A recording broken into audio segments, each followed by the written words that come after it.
Everyone. Great having you here.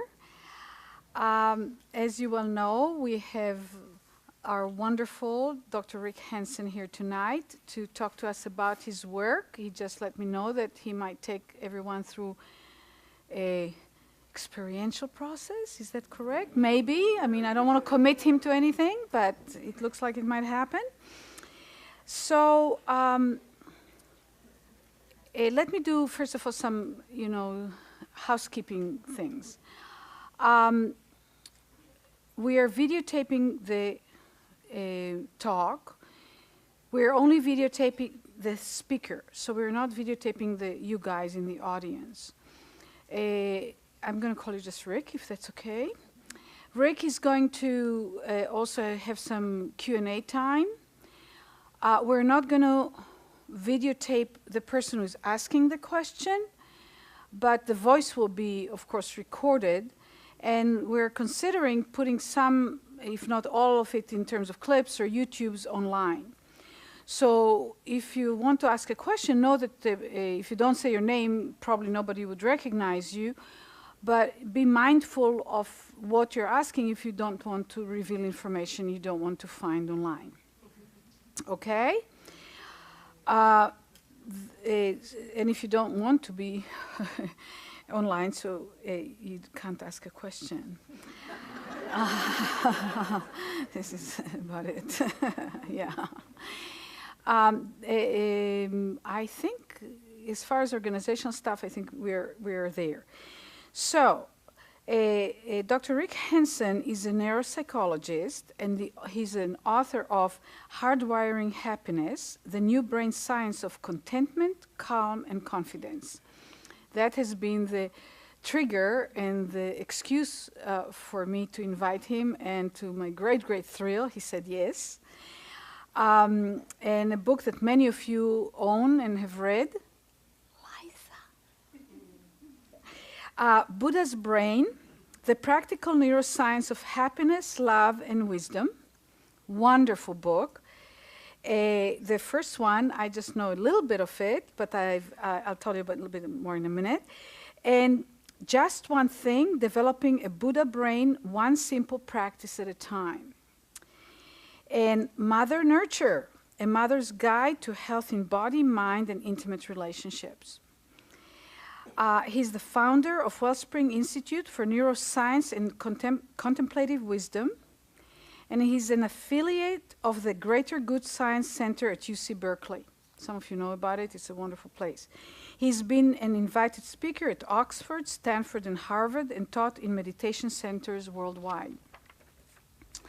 I also would like to add here, for me it's important actually, that you have also been in private practice, working with individual clients or patients for many, many years, and that means he has been in the trenches for a long time and knows the challenges of making things actually happen in people's lives. An authority of self-directed neuroplasticity, Dr. Hanson's work has been featured on BBC, NPR, CBC, Fox Business, Consumer Reports Health, US News and World Report, and O magazine. And he has several audio programs. I already recommend them. I recommend everything that Rick offers. It's of the highest quality and integrity.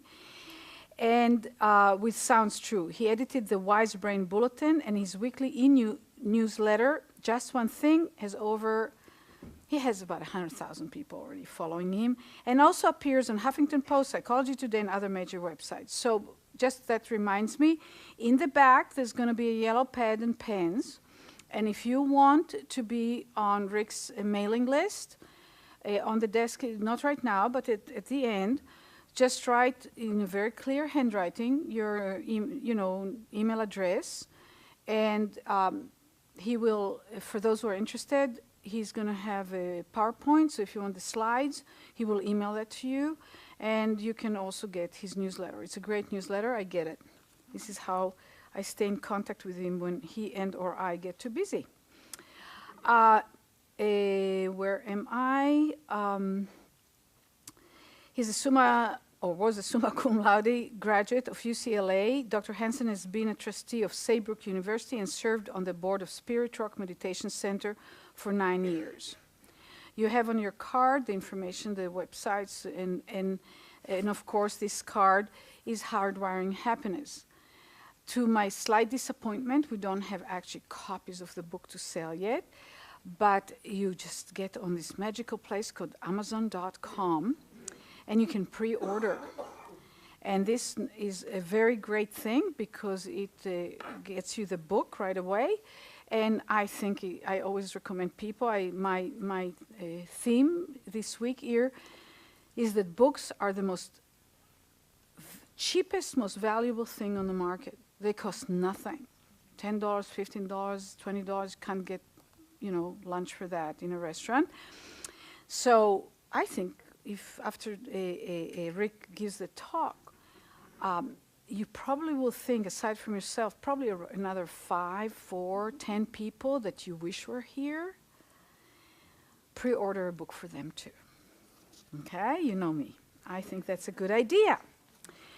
Now, I have the good fortune to be friends with Rick and his absolutely amazing wife, Jen, who does also incredible work in the world. She's a fabulous nutritionist and an acupuncturist, and simply an amazing woman.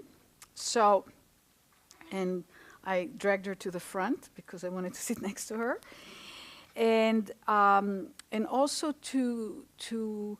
I basically have conversations with Rick as professionals. I also had the good fortune to be invited to an 8-week course that Rick did as he was working on writing his book. So he really worked with people, wanted to see, tested out stuff and so on. And I wanted to do it, but I had no idea. And then when I sat in his classes, it was this really wonderful and remarkable experience. So I just wrote it. I don't want to take too much time. So Rick, in my experience, is a gentle teacher, a brilliant teacher.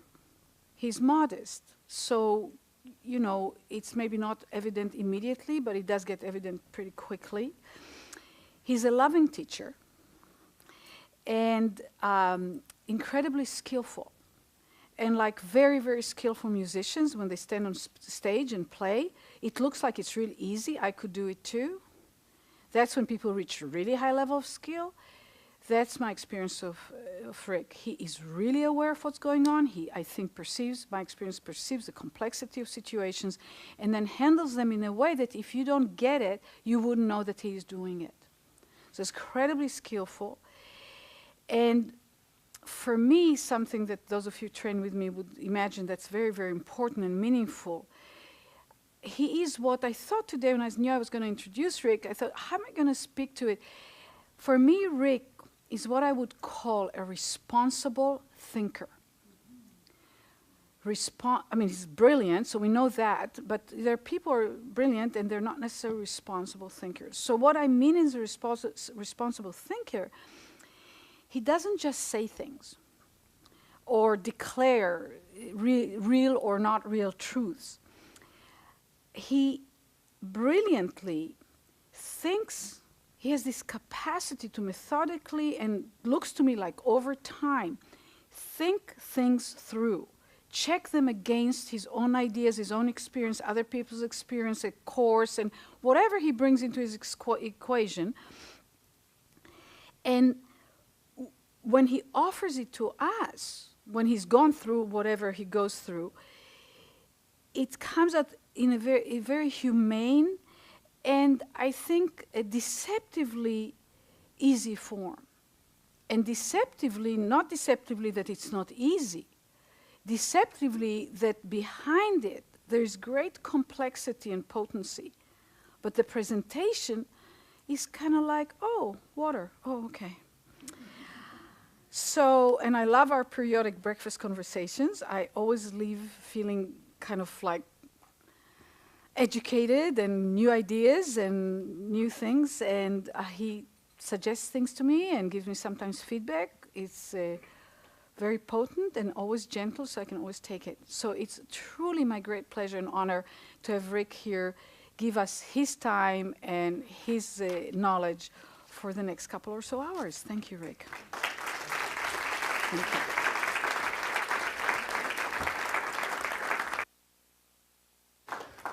Well, you might have imagined that that was excruciating to listen to, but good for me.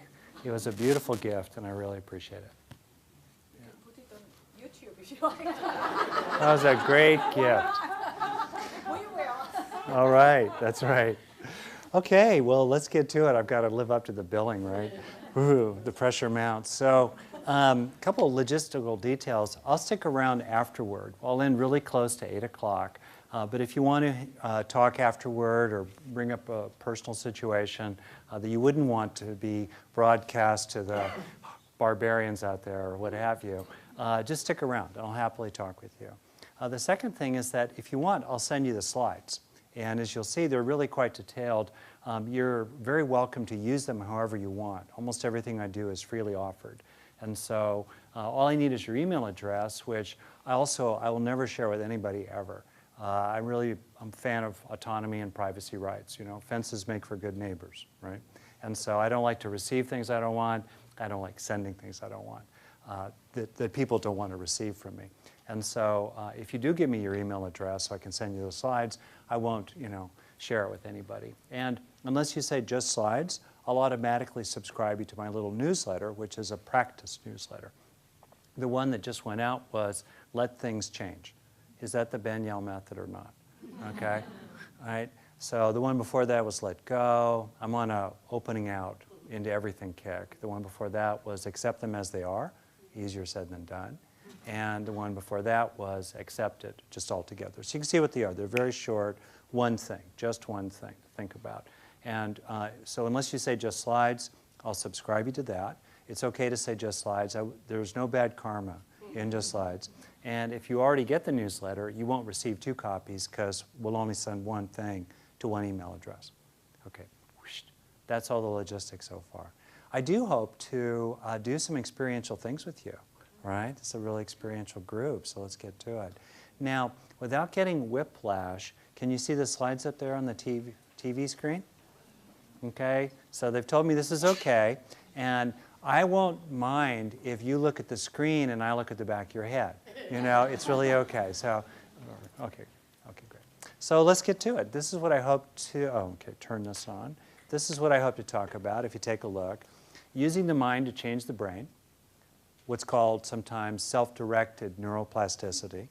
Then I want to talk about my theme here, which is embodied happiness, the practical neuroscience of positive emotions. In other words, why is it good to feel good?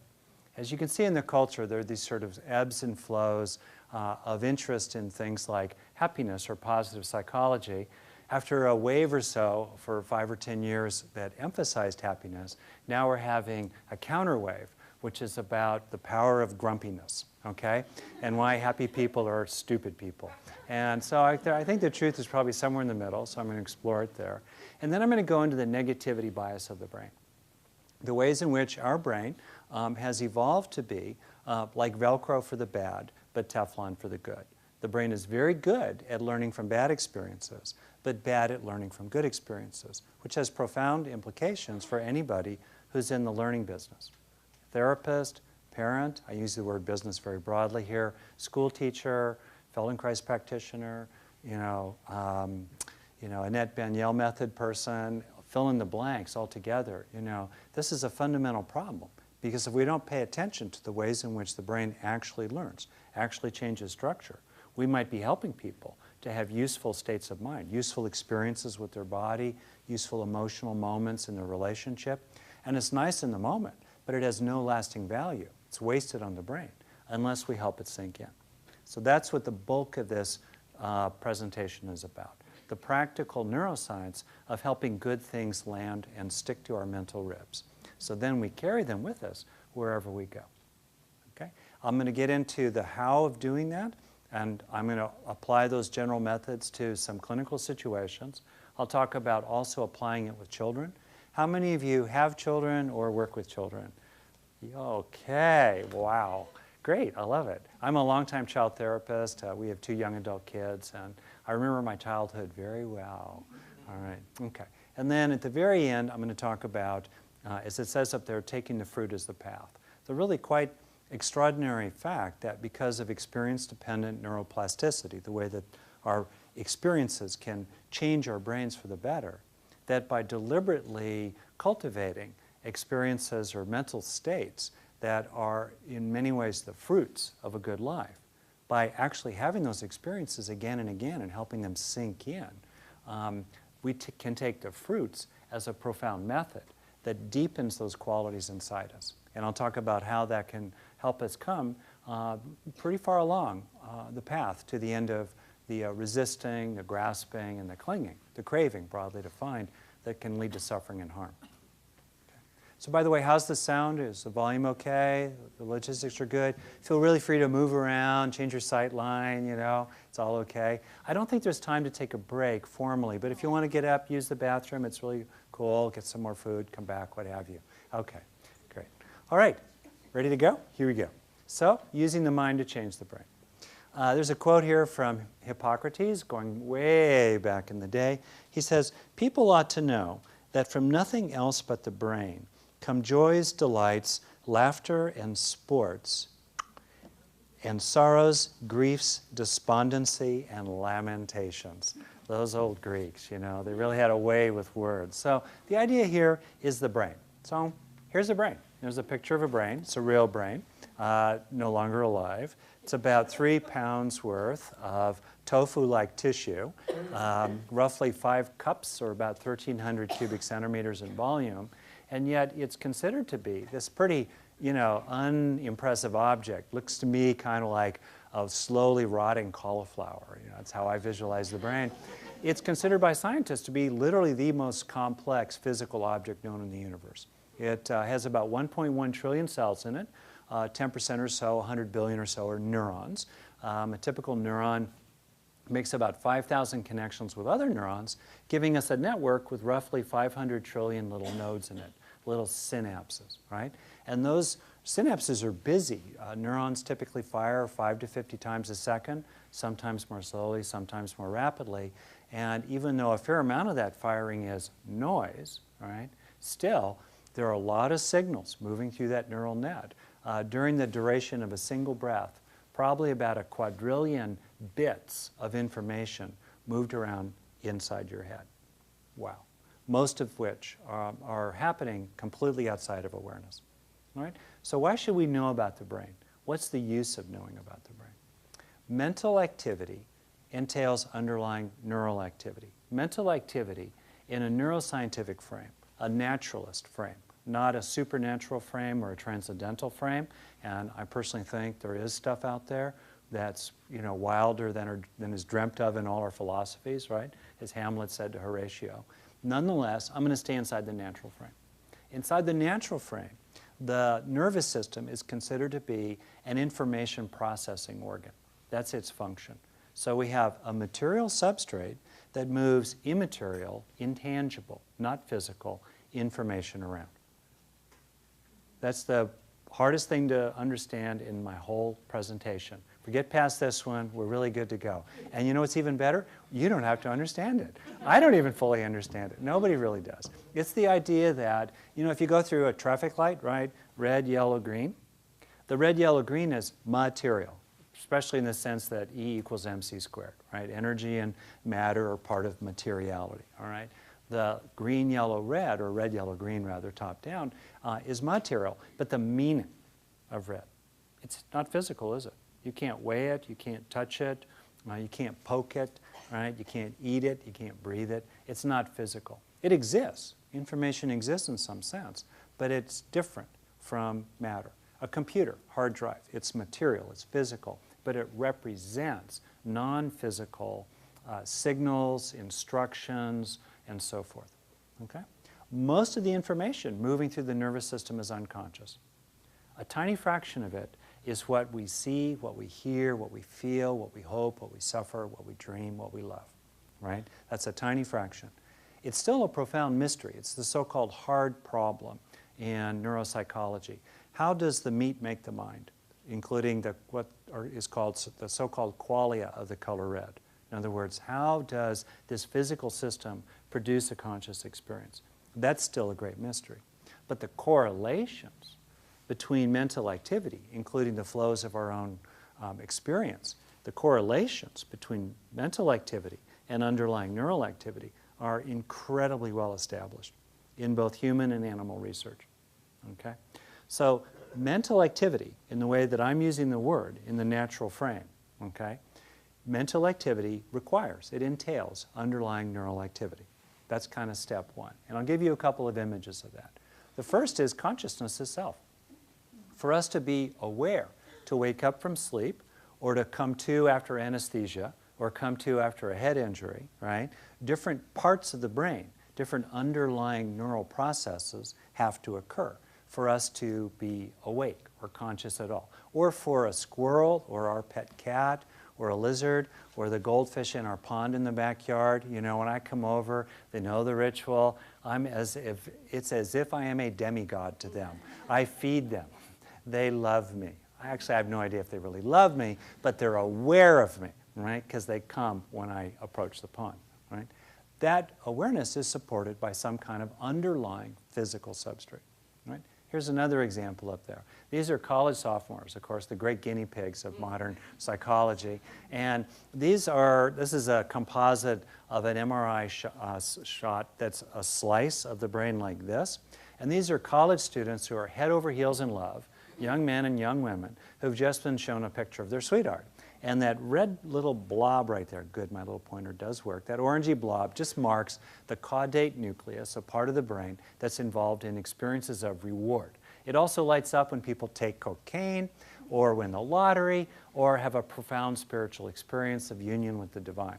All right? I'm not equating all those, but they're rewarding. And it just illustrates that, as one more example, certain kinds of mental activity require underlying neural activity. Here's an image that's a little probably closer to home. How many of you meditate or pray 1 minute or more a month? 1 minute a month. Just as a really low bar. Even my wife kind of has her finger up. Okay, good. She's a deep practitioner. Yeah. And anyway, my point is, so no more personal questions. So we've all kind of had the experience of meditating. This is the picture of again, a brain sliced this way, okay, like that. And the orange blob that activates is in the cingulate cortex, a part of the brain that's involved in mindfulness, or the top-down control of attention, executive functions, right? And this particular person is trying to send boundless compassion to all beings inside an MRI that's claustrophobic, loud, and weird, okay? He's got to really concentrate. So he lights up. Mental activity, concentration, requires underlying neural activity. Just another illustration of this fundamental point, all right? Now let's start moving into the money part of this whole business. Like, why should we care, right? Next slide. Repeated mental activity entails repeated neural activity. Repeated neural activity builds neural structure, okay? In other words, in the famous saying in neuroscience, neurons that fire together wire together.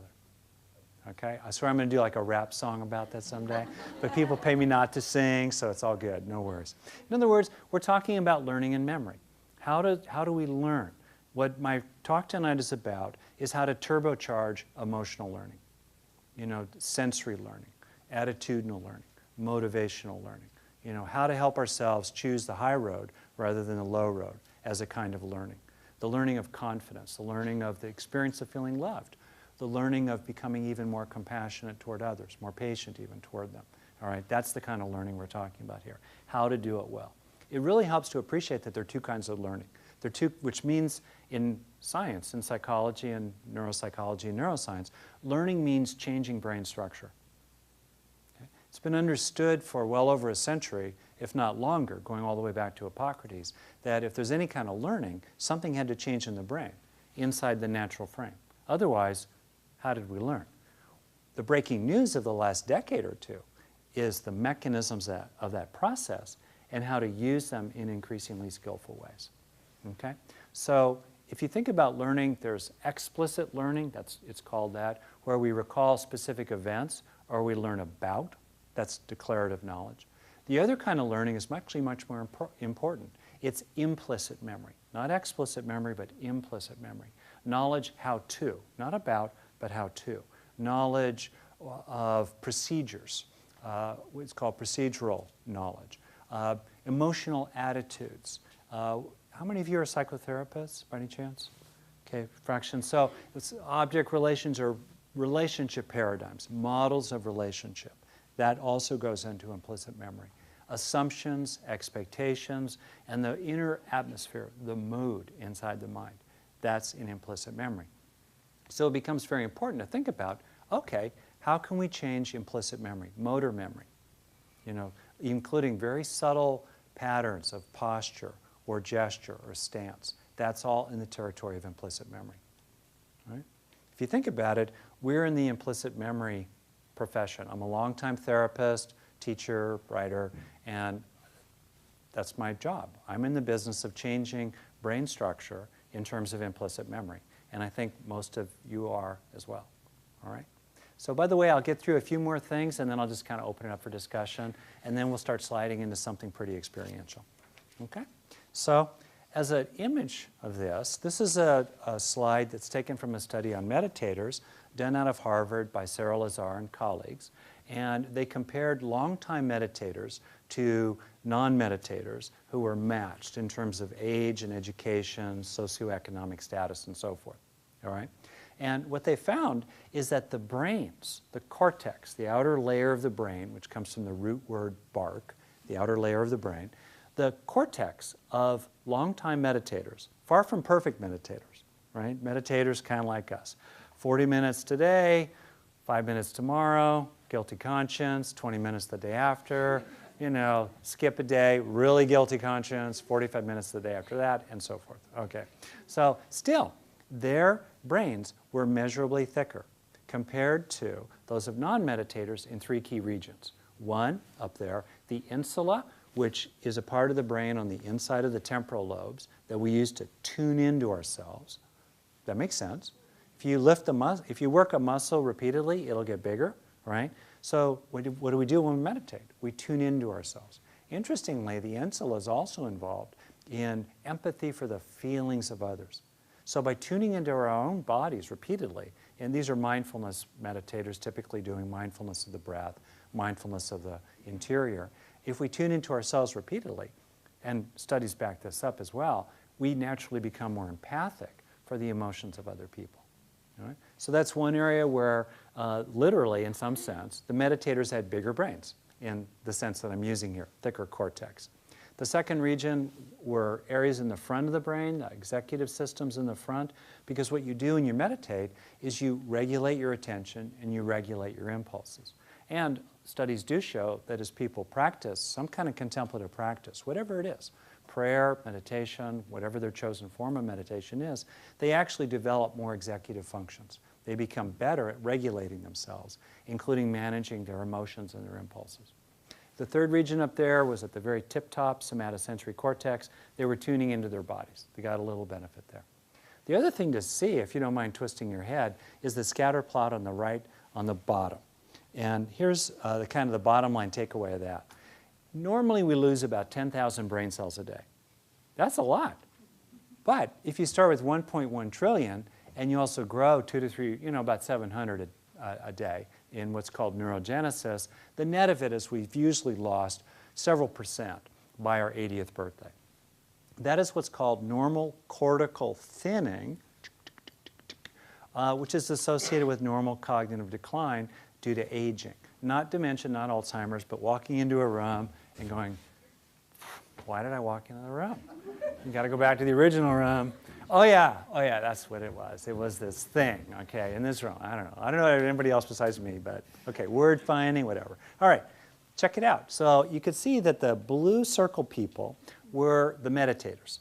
And you could see that the red square people were the controls. The older people that were the non-meditators indeed experienced normal cortical thinning due to aging. Their brains got thinner because they were losing brain cells. They were losing structure, okay? But the blue circle people, the older people did not experience cortical thinning due to aging. They used it, so they did not lose it. And that has a lot of implications, obviously, for an aging population and people in general. All right? What's the point? We can use the mind to change the brain, to change the mind for the better, to benefit ourselves and all beings. In other words, we can use the power of self-directed neuroplasticity to target certain underlying neural substrates of happiness, confidence, more appropriate, motor planning, more functional integration in a person. We can target the neural substrates that support these useful, wholesome states of mind. And through targeted mental activity, we can stimulate them. And because when you stimulate them, you strengthen them, right? We can actually grow capacity inside ourselves in terms of what we really care about, all right? Tell a little story here, Two Wolves in the Heart. You may know this story. I heard it in this form. I've heard it in a slightly different form later on. A woman, a grandmother, a Native American woman, was asked toward the end of her life, what did you do, grandmother, to become so happy? You're like the happiest person in the tribe. You're also the wisest. Everybody listens to you. They want to know what you think. How did you do it, right? And she pauses and reflects for a moment, and she says, I think it's because I realized when I was young that there are two wolves in my heart, one of love and one of hate. And I realized that everything depended on which one I fed each day. The brain is constantly changing its structure. It's the organ that learns. It's continually changing its structure based on what's flowing through our consciousness and how we relate to what's flowing through our consciousness. The only question is it changing for better or worse? And also, who's doing the changing? The forces outside us, the people we live with, media, the pace of technology, the pace of modern life, as Selma Freiberg put it a long time ago, the ghosts in the nursery, the legacy inside us of our own upbringing that affects us still to this day? Or are we going to be deliberately using the power of experience-dependent neuroplasticity to change our own brains for the better? That's really the question here. There's no question about whether it's changing. The only question is, which wolf will we feed? Which direction will the changes go? Okay? So any questions or comments so far? And then I want to get into more and more how to actually do this.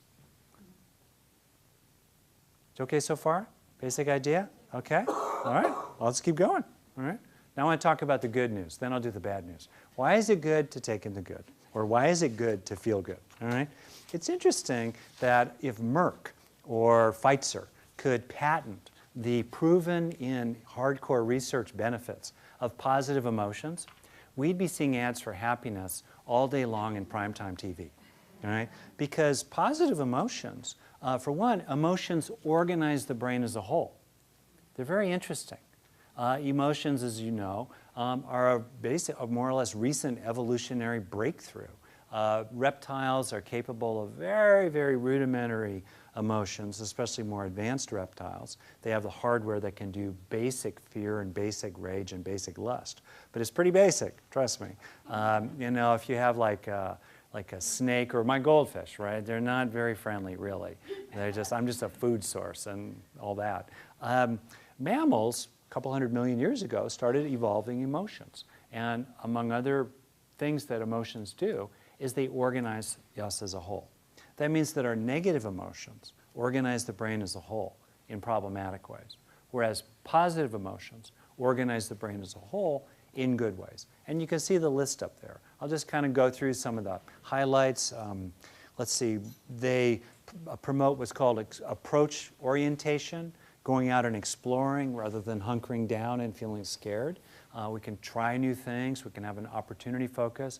We can be willing to learn new things if we're experiencing positive emotion. Positive emotion is motivating. It's also, emotions over time gradually lift mood and increase resilience. It's interesting that feeling happy makes us tougher. Happy broadly defined. Feeling grateful, feeling loving, feelings of awe, feelings of pleasure, just feelings of ordinary contentment or joy. That actually makes us more able over time to deal with the hard things in life. Also, positive emotions affect physical health. They strengthen the immune system and they protect the cardiovascular system against stress. It's interesting, one study that was done by Barbara Fredrickson and her colleagues, took people that they had data on before 9/11, the Twin Towers fell. These were people living in the East Coast, especially in New York, right, who were then very stressed by what happened there, obviously. And then they compared the impact of that event on 9/11 and everything that followed after on people, and found that people who had higher kind of resting state, positive emotions, you know, they were just generally happier people. They were less stressed by all of that. They recovered more rapidly, and they had fewer cardiovascular problems. Right? In other words, positive emotions had a protective function for them in terms of very hardcore physical effects on their health. The last thing I'll just say about it is that positive emotions, among other benefits, create positive cycles, right? When we feel kind of good, we don't have to feel great. You know what I mean? On the 0 to 10 intensity scale, it's 1s and 2s. We're feeling good. If we feel good, we act good. We act well, typically. We're kind of nicer to other people. We try new things. Not always, but often that work goes well. And then that gives us more reason to feel good in a nice positive cycle. So then we act good in the next moment. That's the nice thing about positive emotions. Now, more broadly, positive emotions build, in the next slide, inner strengths. Inner strengths of all kinds. Positive emotions are a type of inner strength, and positive emotions build inner strengths. Think about the classic lists of inner strengths, like the virtues, or attitudes, or hardiness, resilience, being tough, capabilities of various kinds. These are inner strengths broadly defined. And my question is, how to get them into the brain? In other words, I don't know about you, I've done a lot of stuff in wilderness, a lot of rock climbing, a certain amount of things in the mountains, and you want to think about what's in your backpack. It gets really concrete. Do I have water? Check. I've climbed with a guy, my longtime climbing partner, Bob, really, really smart guy, professor at Harvard, blah, blah. He never remembers to bring a jacket. I'm like, they call it the male mother. I'm like a male mother, you know. I bring along a jacket because he's an idiot, you know. He's a physician, so I figure like if I break my head open, he'll fix me on the spot, thank God. The other person I climbed with routinely was a psychiatrist, so I thought I had, you know, both bases covered, right? All my needs are going to be, I should have brought a minister along, but then I really would have had the whole package, I guess. But anyway, but Bob just doesn't remember to bring a jacket. You know, we need to have the good stuff in our backpack, okay? What do you want in your own backpack? What are you helping people to grow in their backpack in terms of inner strengths for the long and sometimes hard, often hard, you know, road of life, okay? So that then takes us to what are the causes of inner strengths? How do we grow the good stuff inside us? How do we grow happiness inside? How do you grow feeling loved inside? Especially if you've had some setbacks in that department. How do you grow the feeling of worth? How do you help a child grow the confidence to sleep alone in their bedroom, or to feel that even though those other kids at school are jerks, I'm still a good person? How do we help that grow? How do we help someone actually learn a useful motor act? I mean, that's one of the things for me that's so genius, honestly, about Feldenkrais and Anand, that there is this intelligence about how to help people learn in their motor system, their sensory motor systems, which is, of course, the foundation of cognition altogether. If you want to help people think more clearly, help their bodies move more effectively and harmoniously, right? So how do we get this stuff going? Well, the causes of inner strengths inside the brain are experiences of them. In other words, the brain is not like an iPod. You know, my smartphone, right, which I'm using to keep time here. If I want to get more songs into my smartphone, I just connect it to my computer and I drag the icons over, or something like that. You know, think about the movie The Matrix, right? I don't know if you ever saw it. I'm a total sci-fi geek, but anyway. You know, they stick a cable in the back of his head, and suddenly, he knows how to do kung fu, or now he knows how to fly a, you know, helicopter, okay? The brain is not like that. The brain is like an old school cassette. Darn, I saw that finger snap. Darn, I agree. But at least as far as we know so far, okay? Current technology. Under normal conditions, the brain is like a cassette recorder.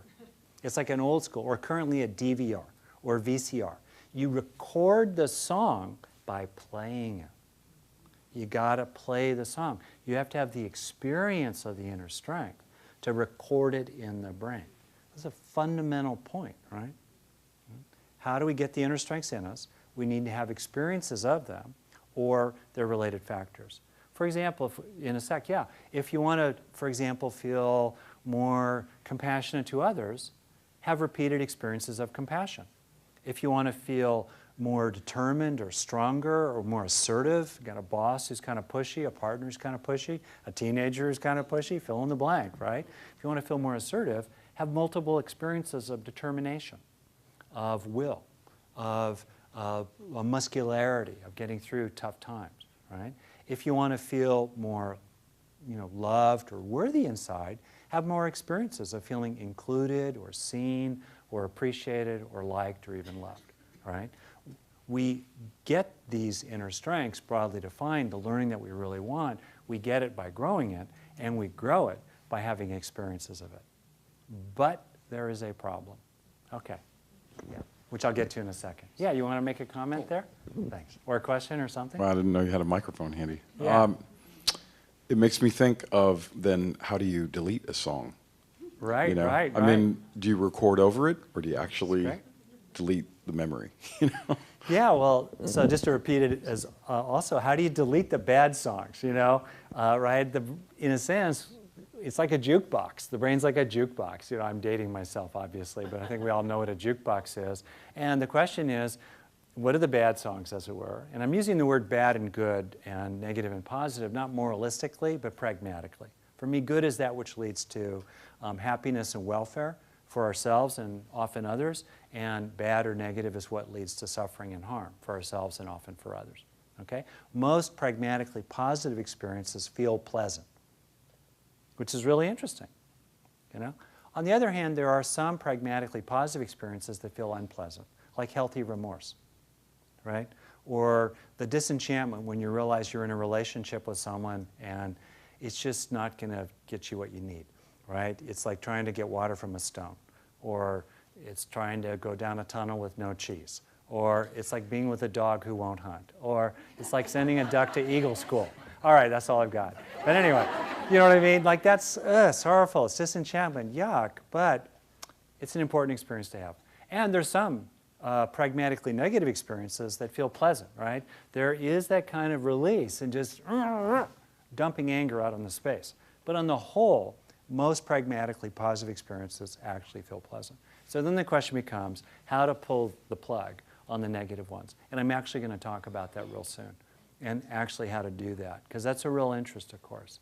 And do it in a way that's respectful to oneself and also to others. So I'm going to duck the question for a moment, but I'm going to get to it really soon. Okay? Okay, great. Any other questions, comments so far? One more, and then I'm going to get into the problem. Yeah? It's not a problem, it's just kind of seeing that it's pretty much evolution in a sense where we're saying that in the environment. If you have everybody think in a specific way, let's say political, war, peace, if the majority's war, where evolution, it takes time in order to transcend into the peace era, it's going to take, masses and masses of changes of the song in order to create that peace in maybe 10, 20 years, hopefully, right? Well, so it's kind of training within your environment, because if one does it and 1 million are opposing it, how are you going to change the song type thing, right? You're totally right. And the way I would kind of sort of build on what you said is to talk about sort of a framework that for me, if we want to make things better, there are basically 3 domains of intervention. We can intervene out there in the world in terms of things like war or the economy, the healthcare system, or just bringing fresh water to people, or teaching them about sanitation, or washing their hands, after whatever. We can also intervene in our bodies directly through medicine, through good diet, through direct intervention in the body of, like body work or what have you. And we can intervene in the mind. Now, some things are combos. I think of, Banyel method as a combination of intervening in the body and also intervening in the mind. There are a lot of things that go together. My focus here is intervening in the mind. But I want to acknowledge that there are a lot of things we can do out there in the world to make the world a better place. It's not either or. And in fact, as we make the world a better place, it's easier to intervene in the mind. And as we intervene in the mind, we have more resources inside us, more inner strengths that we can tap, we can draw upon to help make the world a better place. Okay? So here's the problem though, right? There's a bottleneck in the brain. In other words, as I said earlier, even though the primary source of the inner strengths, my umbrella term for happiness, for confidence, for good motor learning, for executive functions, for feeling loved, for feeling loving, even though the primary source of those inner strengths are positive experiences of them, the brain is bad at turning those positive experiences into neural structure. To use a certain kind of technical language, the brain is bad at turning positive mental states that are fleeting and momentary, positive mental states, into lasting positive neural traits. But meanwhile, as you'll see momentarily, the brain is really good at turning negative experiences into lasting neural structure, turning negative mental states into lasting negative neural traits. All right. Why is this? This is the negativity bias of the brain. Okay? This is the brain being like Velcro for the bad, but Teflon for the good. So, okay, I'm going to do this in a second. So the negativity bias. As our ancestors evolved, they needed to go get those carrots, you know, like food, mating opportunities, all the rest, shelter. And they also needed to avoid sticks, quote unquote, like predators or natural hazards or aggression in their primate band or between bands, primates, hominids, early humans, modern humans, okay?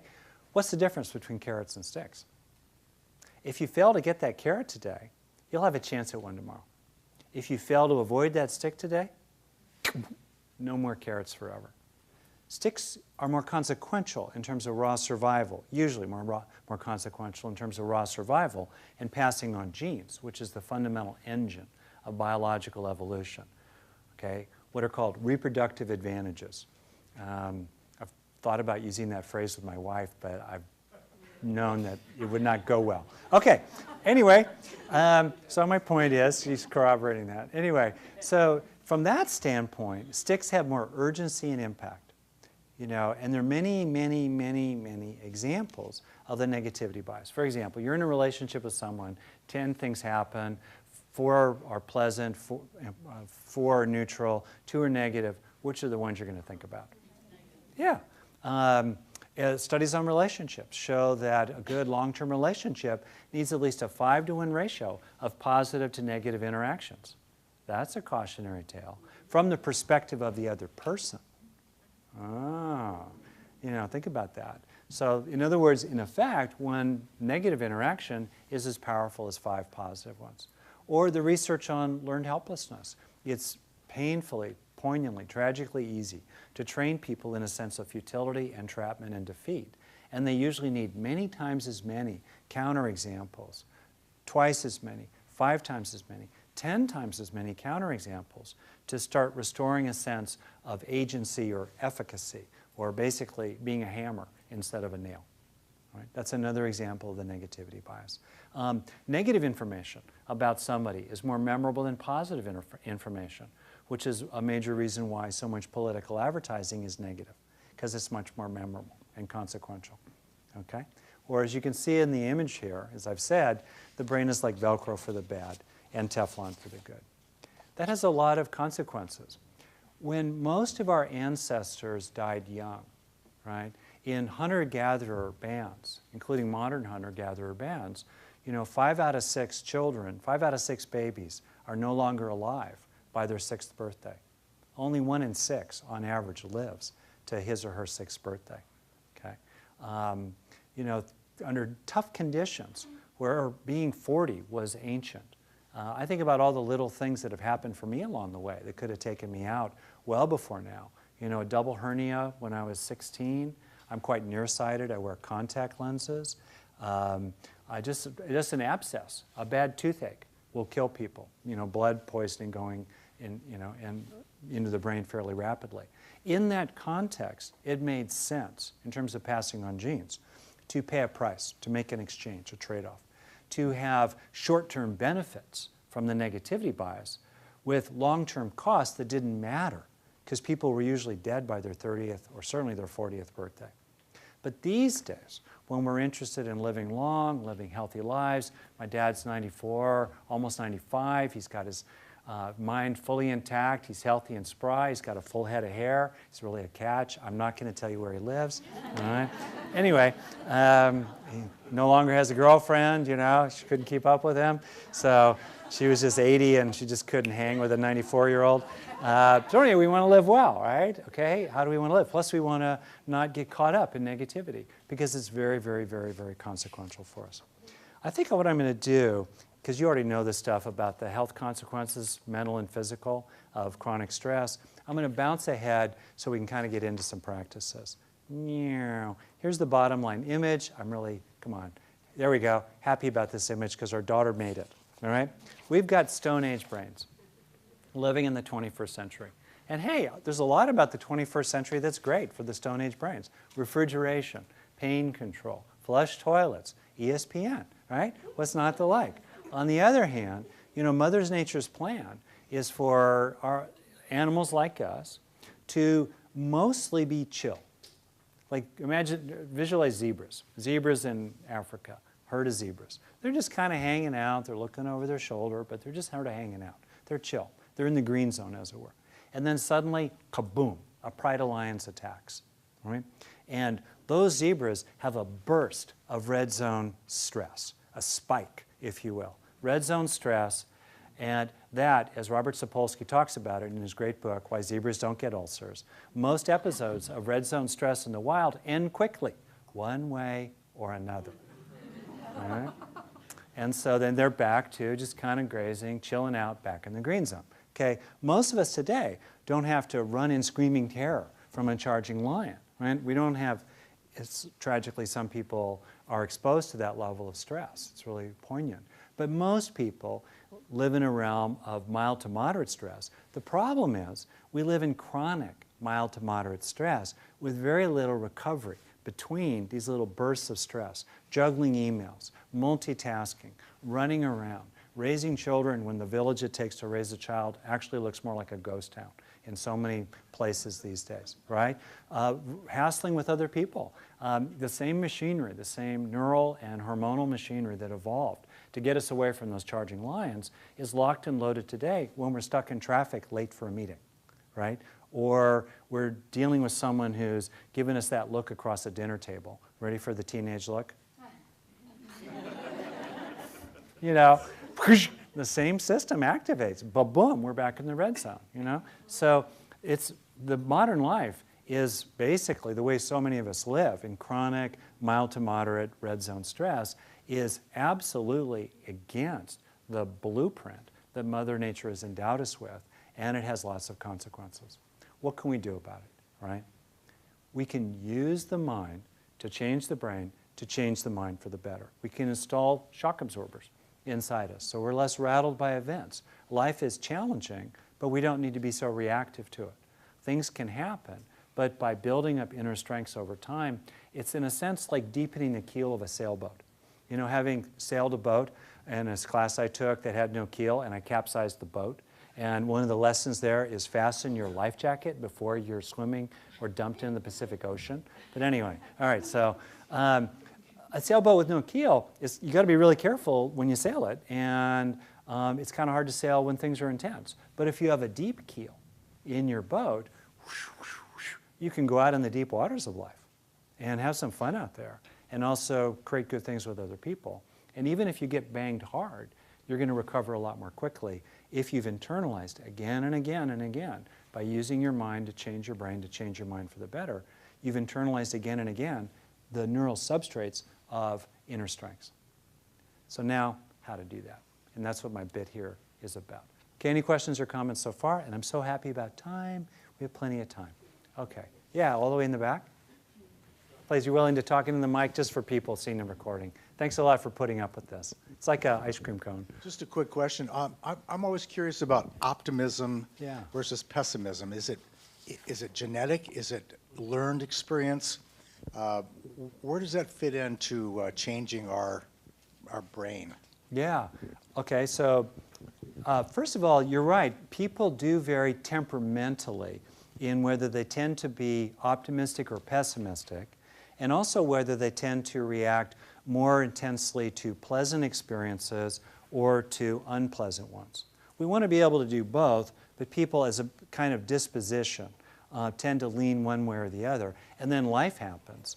And I didn't show you the series of slides there, but as one more example of the negativity bias, we have a brain that has evolved several mechanisms that, make it very vulnerable to becoming increasingly sensitized to the negative.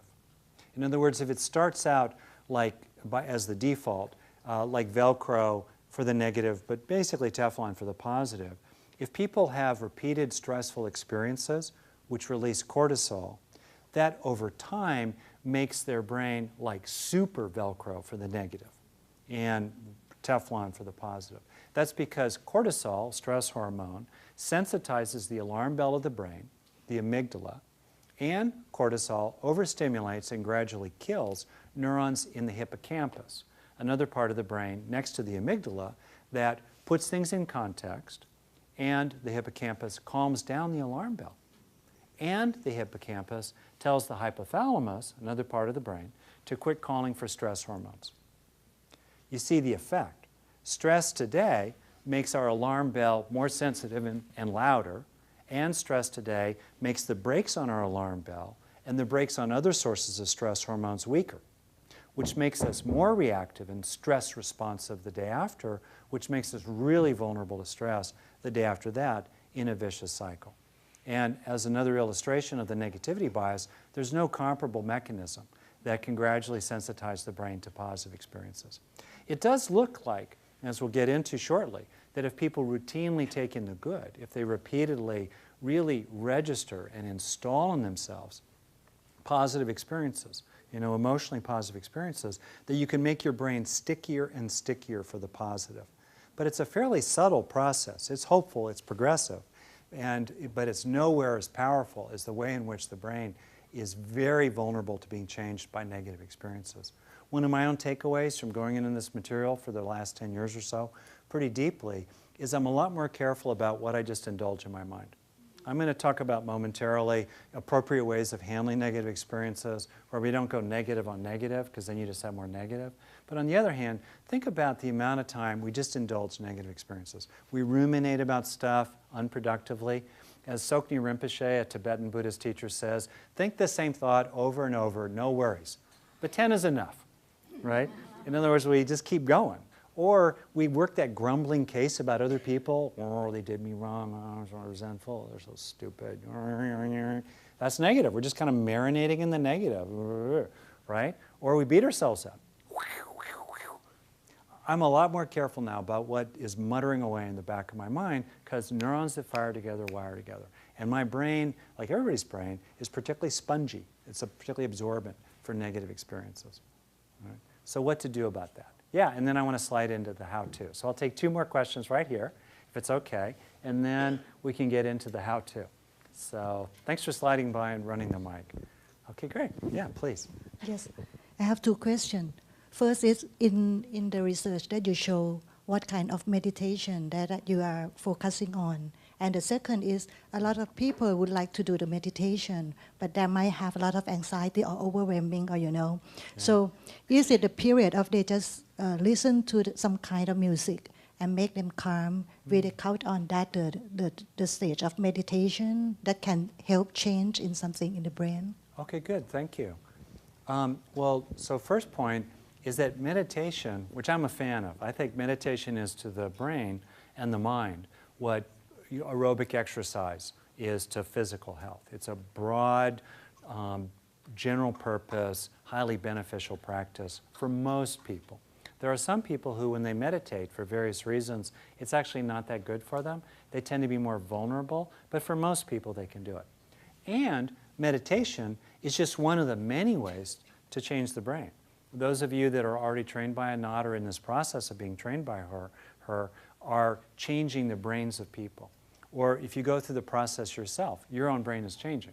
Any kind of learning has to be brain change. All right. That said, arguably probably the single mental activity that has had the most research on it in terms of changing the brain is meditation.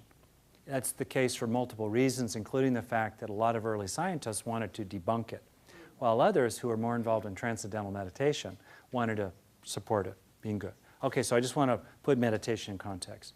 That said, there is research that shows that different kinds of meditation, just like different kinds of mental activity, have overlapping but somewhat distinct effects. And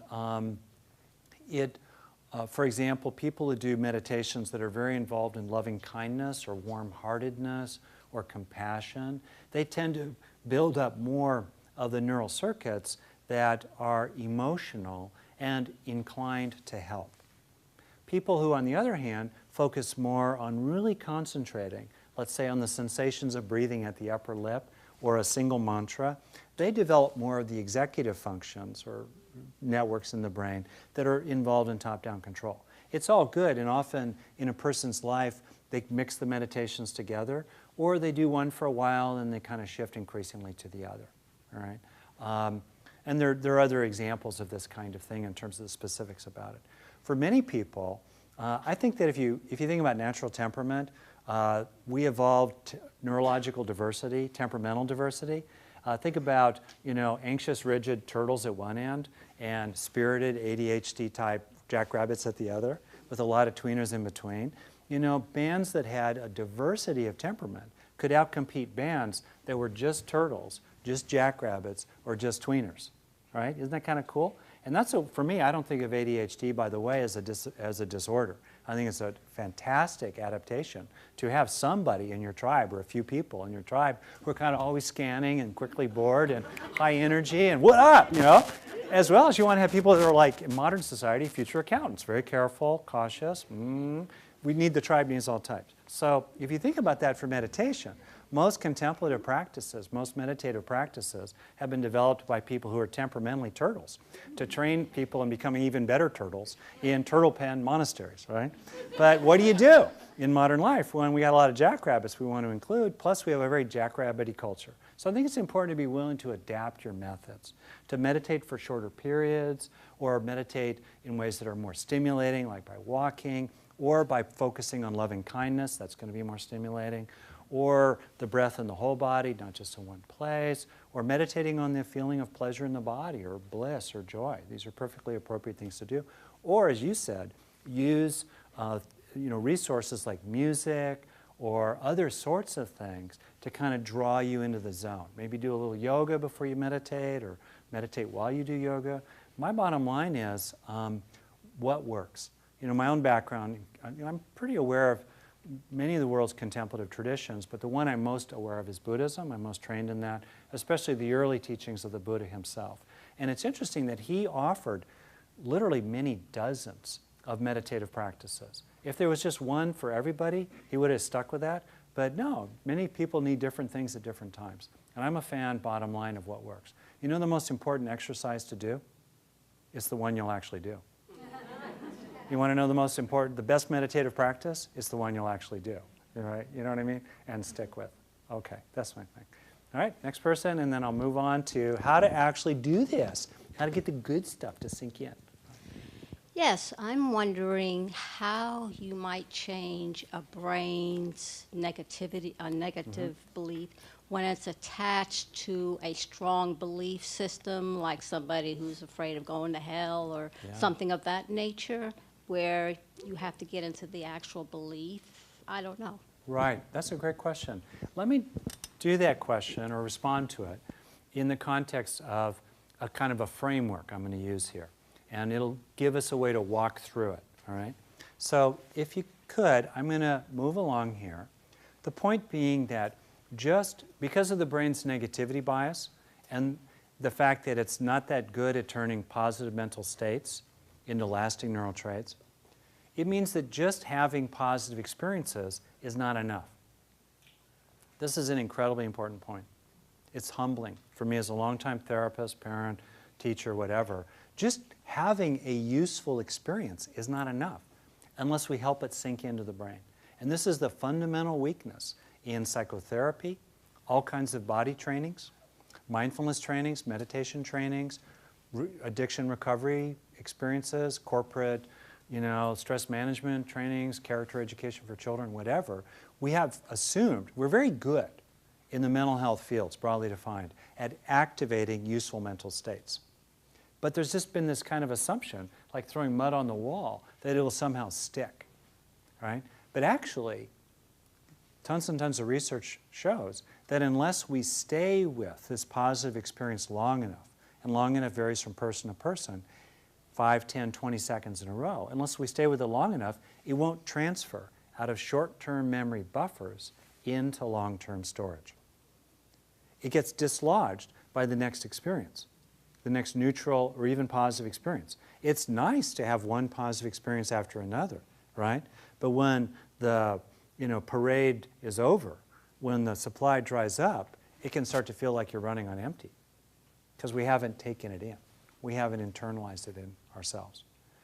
So bottom line, as I said, mental health, broadly defined, is very good at activating useful mental states and hasn't put very much attention at all on how to install activated useful mental states, how to install them as lasting neural traits. And that's personally been what's really interested me. I don't think it's good to figure out new ways to activate useful mental states, but there's so many ways already. I don't think the incremental value there is very high. But to help people really learn how to install useful activated mental states, to me, wow, there's a lot of opportunity there. There's a lot of things we can develop in that realm. All right? But to do that, to do cultivation of the good inside us, to me, it's important to put it in context. And that's what this slide is about. I think that there are 3 ways to engage the mind. There are 3 ways to practice. 1, we can just be with what's there. We let it be. We feel the feelings. We experience the experience.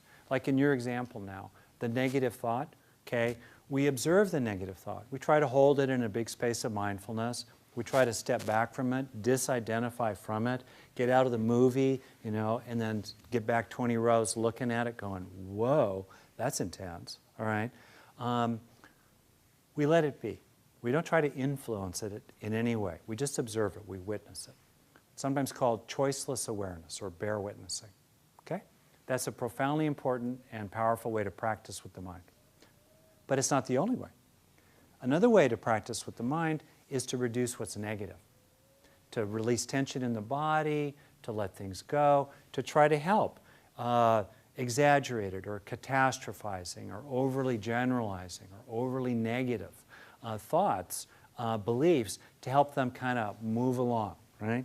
To cry, to vent, to let go. That's the second way to engage the mind.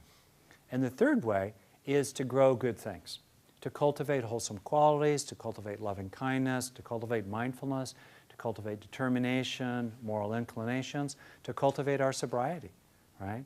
Or to cultivate our own confidence to speak from the heart and ask for the love that we need, right? That's the third way to engage the mind. If the mind is like a garden, we can witness the garden, we can pull weeds, or we can plant flowers, right? 3 basic ways to engage the mind.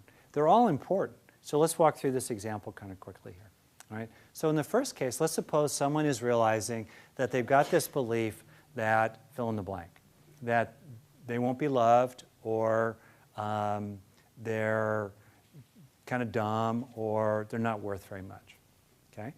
And for me, growing up, as a very, very young kid going through school, because I skipped a grade and I have a very late birthday, I had a lot of experiences where I thought I was a wimp, okay? Some kind of wussy. Because I was small, I was afraid of these big alpha male guys, and I didn't get a lot of modeling from my dad on how to deal with that stuff. So that was a thought I had. Then somewhere in my 20s, I started being aware that this was a background belief, that I was a wimp. I had been a wimp, I was a wimp. And I started looking at it. I was like, wow, this is trippy. I started unpacking it, investigating it. I was just being with it. I was just the first way to engage the mind. And then at some point I realized that it was unfair, that actually I had been a nerd, not a wimp. I was king of the dorks, trust me. My wife has photographs of me in high school and other situations, college, king of the dorks. All right, fine. Fully fine, okay? But I wasn't a wimp. There were so many examples of standing up to people, being determined, being tough, not letting myself get picked on. Whoa, I realized that was a wrong thought. It just wasn't true. It was like a false belief in psych lingo. Okay, now I'm in the second stage. How could I help someone let go of that false belief, right? And so I would deliberately try to let it go. I would catch myself thinking it. I would say, nope, that's not true. I would try to help it go away. And third, I didn't just release what was negative. I tried to replace what was negative with some good alternative. Because as any gardener knows, if you pull the weeds but don't put something good back there, the weeds will come back, right? So I deliberately tried to let it in and look for many examples, and I'll get into how to do it momentarily, of being, yes, fairly dorky, but strong, determined, capable, enduring, lasting, not a wimp. Right? See that process? Now, there's a sequence to it. We have to honor the first part. Because if we jump over the first part, as I did a lot when I was younger, because I didn't want to feel my pain, if we jump over the first part, the second and third ways to engage the mind, letting go and letting in, don't have traction. Right? They're not honest. If you try to move into the releasing phase and it just doesn't seem to work, warning bells, go back to the first step of being with it longer. Now sometimes to be with our mind, we have to jump to the third way to engage the mind. We have to resource ourselves to bear our pain, to stay with it. As they say in Alcoholics Anonymous, the mind is a dangerous neighborhood. Never go in alone. Right? We want to have internal allies, you know, people with us, our kind of inner nurturing committee with us to help us be with our pain. Or we need to be able to relax or do what's called distress tolerance in psychology, where we can tolerate our feelings without getting completely sucked into them and swept away by them. So sometimes we resource ourselves, we grow flowers in the garden of our mind, so then we can go back here and pop open the trapdoor to hell, but not get sucked down into it. All right? So all are important. There's a kind of rhythm often. We start with something painful and difficult. We be with it for a while. It could be a few minutes. Maybe it's just some of the usual suspects. Oh yeah, that's my stepfather's voice in my head. Thank you for sharing, Frank. Anything new to say? Fine, got it. You know, or maybe we've had a loss. Maybe something really painful has happened, and long enough is a year or more where we just be with it. Right? We feel the pain, we bear it. But at some point, it is time to let it go.